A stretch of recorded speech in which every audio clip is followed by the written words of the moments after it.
Bonjour.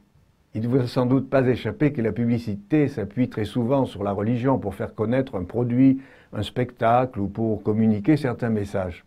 Ainsi, les publicitaires ont recours à des scènes religieuses, à des personnages de la Bible ou bien tournent en dérision l'Église en traitant le sacré de façon, disent-ils, humoristique.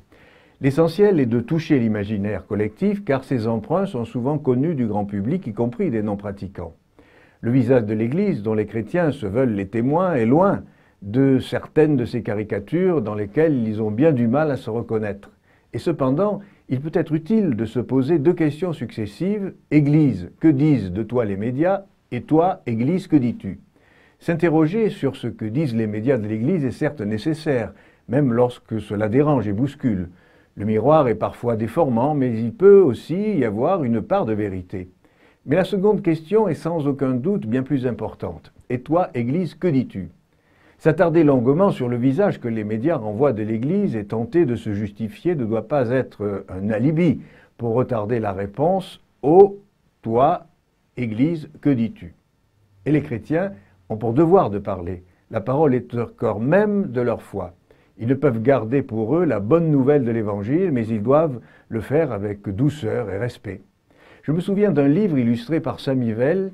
Adolescent, j'avais été touché par l'une des illustrations. On y voyait un homme parvenu au terme d'une ascension, contemplant le paysage et disant « Ce serait encore plus beau si je pouvais le dire à quelqu'un ». Et c'est bien cet esprit-là qui anime les chrétiens à propos de leur foi. Alors, Église, que dis-tu?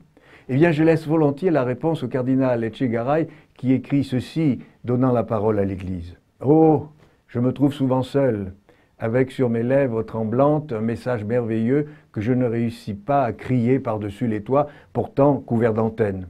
Je sais que dans l'agora grouillante et sonore des médias, mon message est toujours de roc, car il arrive à la source cachée. Et toi, Église, que dis-tu? Toi, ce n'est pas seulement l'évêque ou le prêtre, mais toi, le chrétien du coin, avec ton équipe, la communauté. Toi, nous tous ensemble. Crois-le, les médias auront alors du flair et l'oreille fine. Les rencontres d'été ne sont-elles pas une belle occasion de vivre le « ce serait encore plus beau » si je pouvais le dire à quelqu'un? Voilà, cette chronique est la dernière avant les mois d'été que je vous souhaite bon. Nous nous retrouverons, si vous le voulez, et surtout, si Dieu le veut, au mois de septembre. À bientôt.